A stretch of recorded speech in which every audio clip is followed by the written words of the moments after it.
Welcome students, business study में chapter number 8 controlling start करेंगे। तो देखिए, कंट्रोलिंग में सबसे पहले मीनिंग आता है कि कंट्रोलिंग क्या है। तो देखिए, कंट्रोलिंग क्या है कि जो भी हमने मैनेजमेंट के फंक्शंस में प्लानिंग बनाया किसी भी एक्टिविटी को कंप्लीट करने के लिए, उसको इम्प्लीमेंट किया यानी उसको ऑर्गेनाइज किया, स्टाफिंग का रिक्रूटमेंट किया, उनको डायरेक्शन दिया।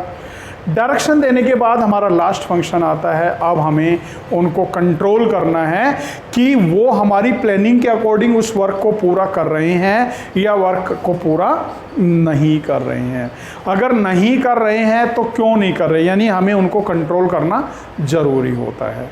ठीक है, तो कंट्रोलिंग में क्या आता है? कंट्रोलिंग में आता है कि हमारे डिजायर रिजल्ट्स यानी प्लानिंग क्या है और एक्चुअल रिजल्ट्स यानी क्या हैं, प्लानिंग के अकॉर्डिंग है या प्लानिंग से कम है या प्लानिंग से ज़्यादा है, उनको फाइंड आउट करना किस में होता है?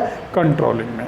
तो कंट्रोलिंग जो है फीचर्स में सबसे पहला पॉइंट आता है last function of management, fundamental principle functions of management.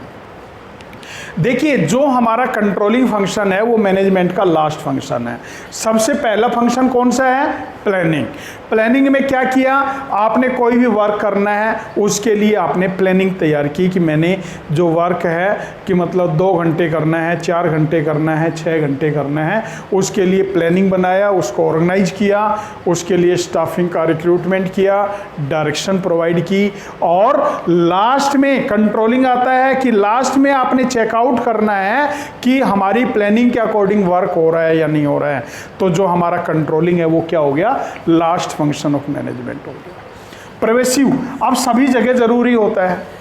ये नहीं है कि कंट्रोल हमारा एजुकेशन में ही होना चाहिए, चाहे बिजनेस सेक्टर है, चाहे पॉलिटिकल सेक्टर है, चाहे रिलीजियस सेक्टर है, चाहे सोशल सेक्टर है, हर जगह हमें कंट्रोलिंग की रिक्वायरमेंट होती है। इसलिए जो हमारा कंट्रोलिंग है वो यूनिवर्सल प्रोसेस या प्रेवेसिव फंक्शन है। कंटिन्यूस, अब जो कंट्रोलिंग एक्टिविटी है वो कंटिन्यूस चलती रहती है। आपने किसी भी एक एक्टिविटी के लिए प्लान बनाई, वो एक्टिविटी आपकी कंप्लीट हो गई, दूसरी एक्टिविटी के लिए प्लान बनानी है, उसको चेकआउट करना है, उसके रिजल्ट्स को अचीव करना है। तो इस प्रकार से ये कंटिन्यूस सिचुएशन जो है वो चलती रहती हैं, इसलिए कंट्रोलिंग को कंटिन्यूस प्रोसेस माना गया है।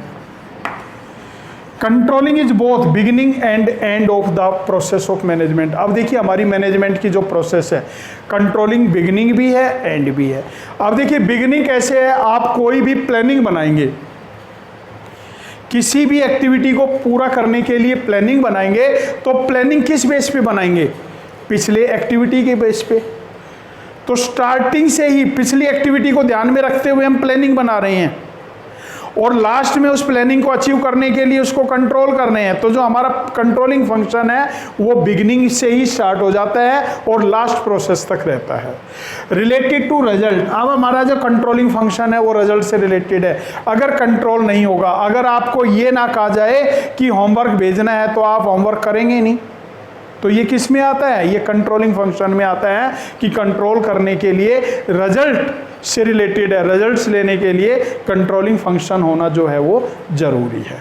अब इसकी इंपॉर्टेंस आता है ऑर्गेनाइजेशनल गोल।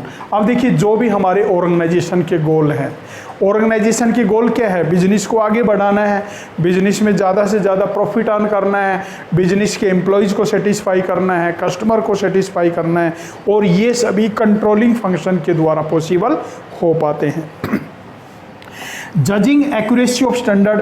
अब देखिए, एक्यूरेसी ऑफ स्टैंडर्ड में क्या आता है? आपने स्टैंडर्ड फिक्स किया कि आज मैंने अकाउंटेंसी के 10 क्वेश्चन सोल्व करने हैं।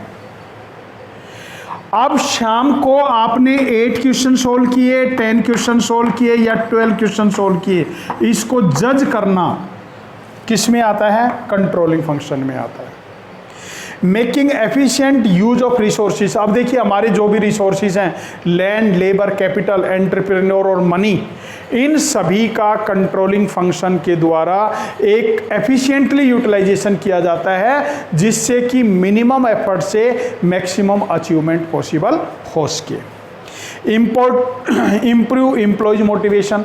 अब देखिए, एम्प्लॉयज को जो वर्क दिया गया है उन्होंने जो वर्क किया है उन वर्क को अप्रिशिएट किया जाता है। अगर किसी ने अच्छा वर्क किया है तो उसके लिए उसको अप्रिशिएट किया जाता है। और एक एज ए ह्यूमन बीइंग जितना अप्रिशिएट किया जाता है एज ए ह्यूमन बीइंग, वो ह्यूमन बीइंग जो है वो उस काम को ज़्यादा से ज़्यादा कैपेसिटी से करने का प्रयास करता है। तो इससे एम्प्लॉइज का जो मोटिवेशन है वो क्या होता है, इम्प्रूव होता है। एंश्योरिंग ऑर्डर और डिसिप्लिन, यानी जो कंट्रोलिंग फंक्शन है उसमें ऑर्डर और डिसिप्लिन मेंटेन होता है। किसी भी एक्टिविटी को पूरा करने के लिए ऑर्डर दिया जाता है और डिसिप्लिन में रहते हुए उस वर्क को करना है। अगर कोई भी वर्कर्स उस ऑर्डर को पूरा नहीं करता है या डिसिप्लिन में उस वर्क को कंप्लीट नहीं करता है तो उसको पनिशमेंट भी दिया जाता है। तो ये जो इन्वॉल्व होता है ये कंट्रोलिंग फंक्शन में इन्वॉल्व होता है। अब कंट्रोलिंग फंक्शन की प्रोसेस आती है तो प्रोसेस में सबसे पहला आता है सेटिंग परफॉर्मेंस स्टैंडर्ड। सबसे पहले हमें अपना स्टैंडर्ड फिक्स करना है।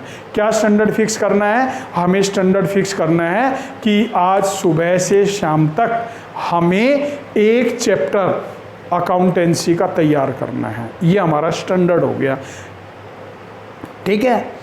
इसके बाद मेजरमेंट ऑफ एक्चुअल परफॉर्मेंस। शाम को हम देखेंगे कि हमारा एक्चुअल परफॉर्मेंस क्या रहा, हमारा चैप्टर कंप्लीट हुआ या कंप्लीट नहीं हुआ, वो हमारा एक्चुअल परफॉर्मेंस रहेगा, ठीक है। मान लीजिए आपने 10 क्वेश्चन का स्टैंडर्ड बनाया तो ये आपका स्टैंडर्ड परफॉर्मेंस हो गया।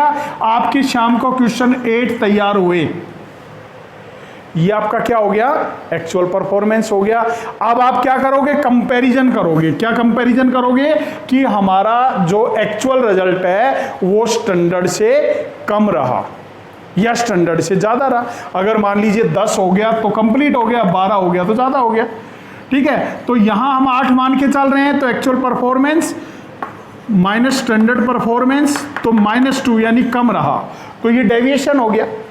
अब जो डेविएशन है उसका एनालिसिस करेंगे। अब कुछ डेविएशन तो ऐसे होते हैं जो टॉलरेंस होते हैं, कुछ नहीं होते हैं। जैसे आपने 10 क्वेश्चन करने थे, 9 कर लिए, तो एक क्वेश्चन तो चलो कोई बात नहीं, नेक्स्ट डे हम एक ज़्यादा कर लेंगे। आपने 10 क्वेश्चन करने थे, केवल 4 क्वेश्चन ही कंप्लीट किए, 6 नहीं किए, तो वो इस सिचुएशन में नहीं आएगा, वहाँ तो ज़्यादा डेविएशन हो गया। तो हमें उन डेविएशन को एनालाइज करना है कि जो हमारा डेविएशन है एक तो टॉलरेंस सिचुएशन में है या नहीं है। अगर टॉलरेंस सिचुएशन में है तो ठीक है, नहीं है तो हम उसके लिए करेक्टिव एक्शन लेते हैं कि ऐसा क्यों नहीं हुआ, आपने क्यों नहीं किया, क्या रीज़न रहा, उन रीजंस को उसमें फाइंड आउट किया जाता है। और फाइंड आउट करने के बाद करेक्टिव एक्शंस लिए जाते हैं जिससे कि वो डेविएशन जो हैं वो दोबारा रिपीट ना हो। तो आज का जो हमारा टॉपिक था controlling features, importance and process.